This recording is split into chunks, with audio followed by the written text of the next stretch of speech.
لله نحمده ونستعينه ونستغفره ونؤمن به ونتوكل عليه ونعوذ بالله من شرور أنفسنا ومن سيئات أعمالنا من يهده الله فلا مضل له ومن يضلله فلا هادي له ونشهد أن لا إله إلا الله وحده لا شريك له ونشهد أن محمدا عبده ورسوله إن الله وملائكته يصلون على النبي يا أيها الذين آمنوا صلوا عليه وسلموا تسليما اللهم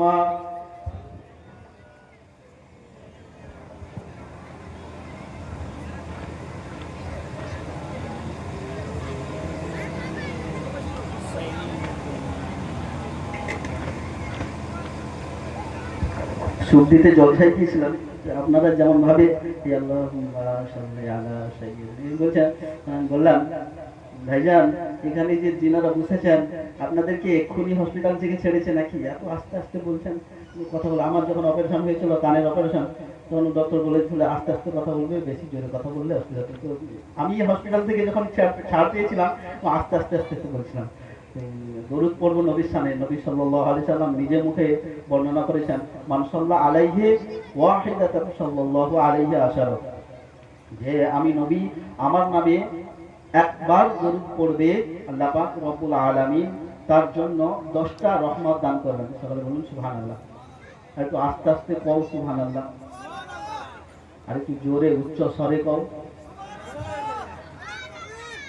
আল্লাহু আকবার তো রাসূলুল্লাহ সাল্লাল্লাহু আলাইহি ওয়াসাল্লাম বলেছে যে 10টা রহমত দান করবে তারপরে অন্য বর্ণনা রয়েছে যে 10টা গুনাহ মাফ হবে বলার অনেক কিছু ছিল আমি তো প্রত্যেক বছর নতুন নতুন বিষয় নিয়ে বলি মানে গত বছর যেটা বলেছিলাম এবছর সেটা বলবো না বা তারপরের বছর সেটা বলবো না তো মানসিক অবস্থা সেরকম নেই যতটুকু আল্লাহ পাক রব্বুল আলামিন বলায় ততটুকুই বলবো আল্লাহর কাছে দোয়া করেন আল্লাহ পাক রব্বুল আলামিন যেন বলার তৌফিক দান করেন ওমা তাওফিকি ইল্লা বিল্লাহ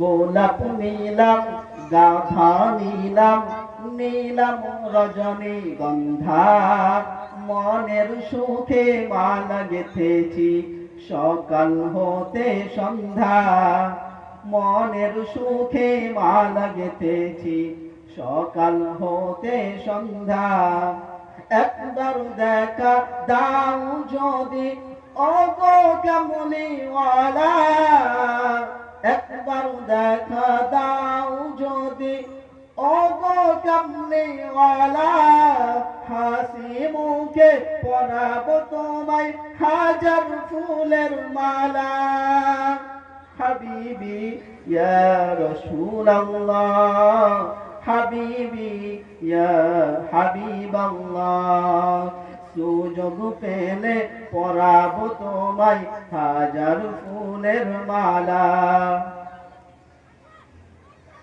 সাদা ফুলকে প্রশ্ন করি রংটি কোথায় গেল প্রিয় নবীজির দাঁত মোবারক সাদা রঙের ছিল তাই সাদা ফুলকে তুলে তুলে গেথে রাখলাম মালা হাসি মুখে পরাবো তোমায় হাজার ফুলের মালা সুযোগ পেলে পরাবো তোমায় হাজার ফুলের মালা হাবিবি ইয়া রাসূলুল্লাহ হাবিবি ইয়া হাবিবাল্লাহ আল্লাহুম্মা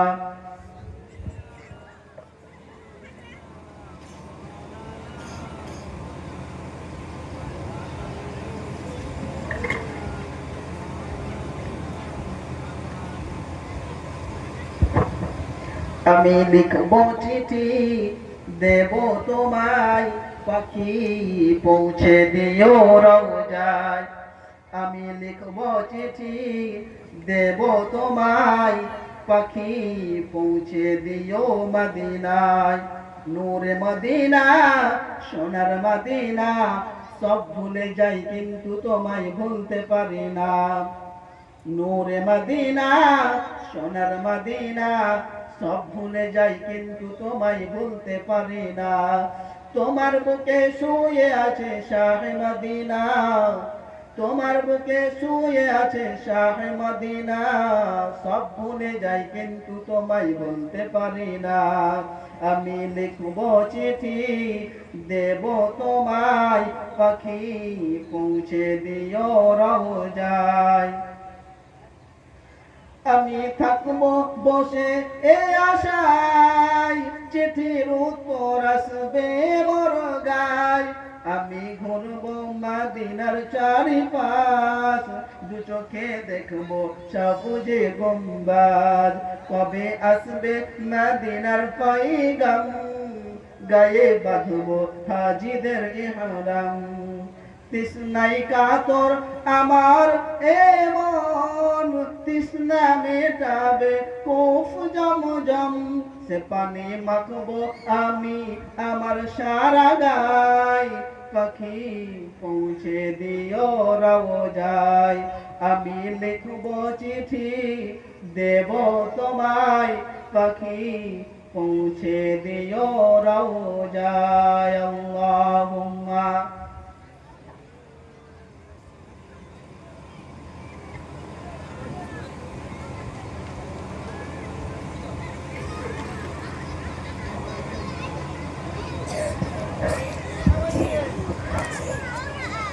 কত কলিজায় লাগিয়ে মায়া, চলে গেলে দূর বহু দূর। কত কলিজায় জ্বলিয়ে মায়া, চলে গেলে দূর বহু দূর। প্রাণপ্রিয় কত আপনজন, কত যে মানের মানুষ। প্রাণপ্রিয় কত আপনজন, কত যে মনের মানুষ। কত কলিজায় জড়িয়ে মায়া,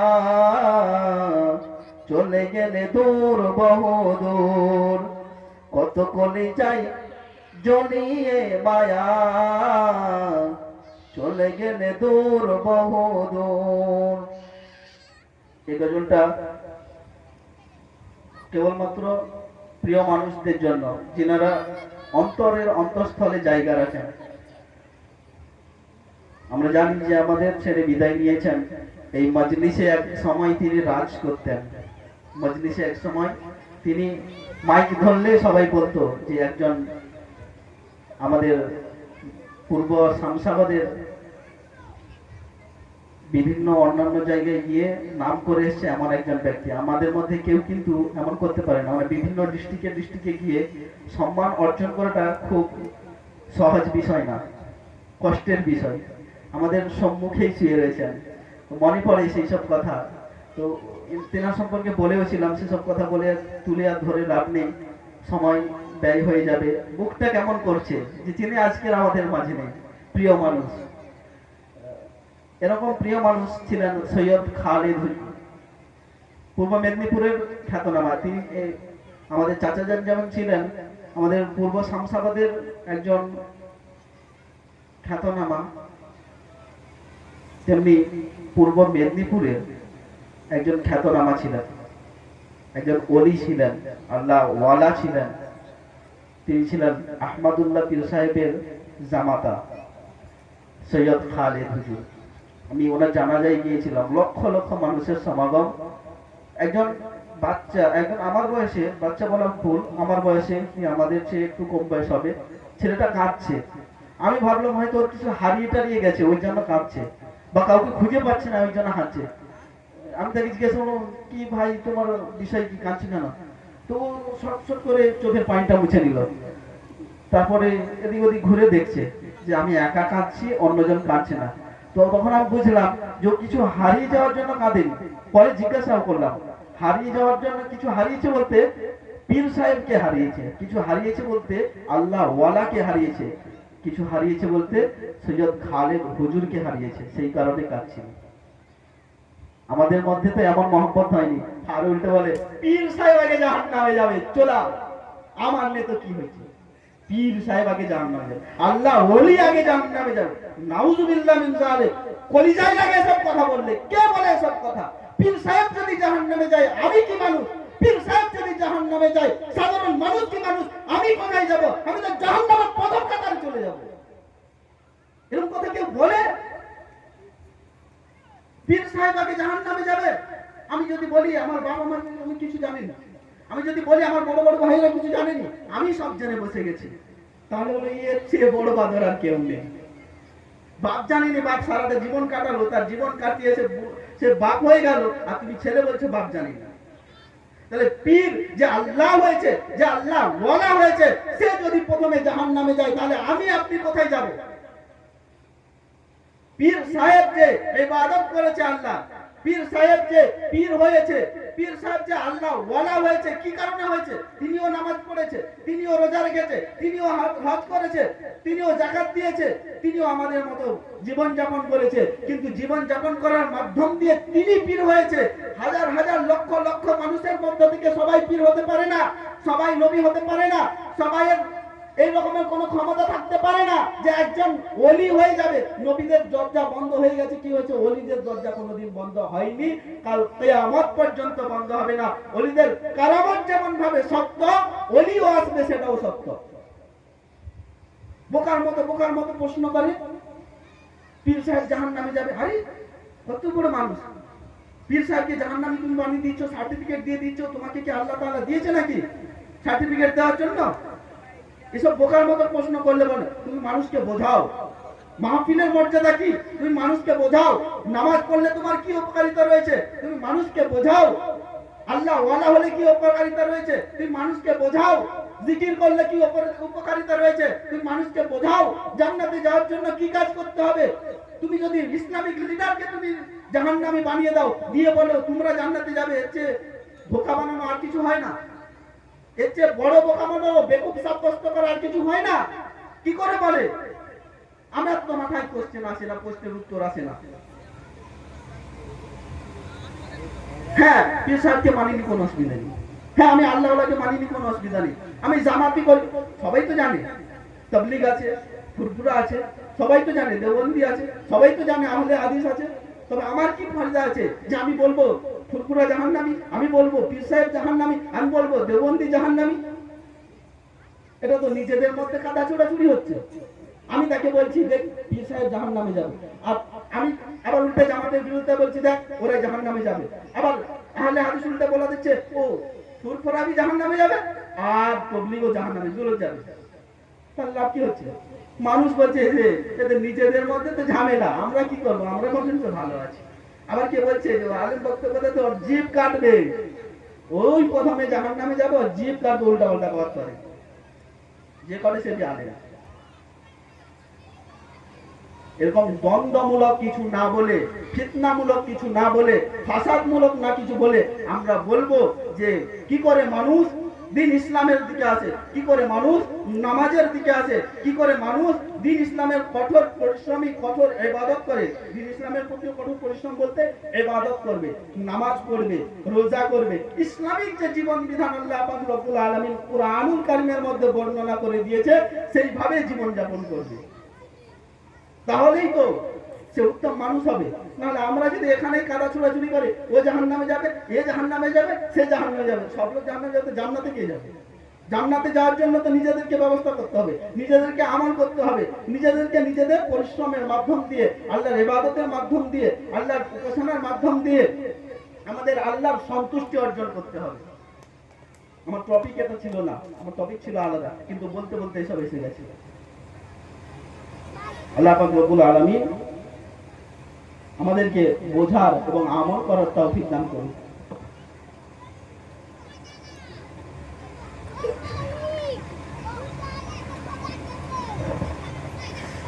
কত কলিজায় জড়িয়ে মায়া,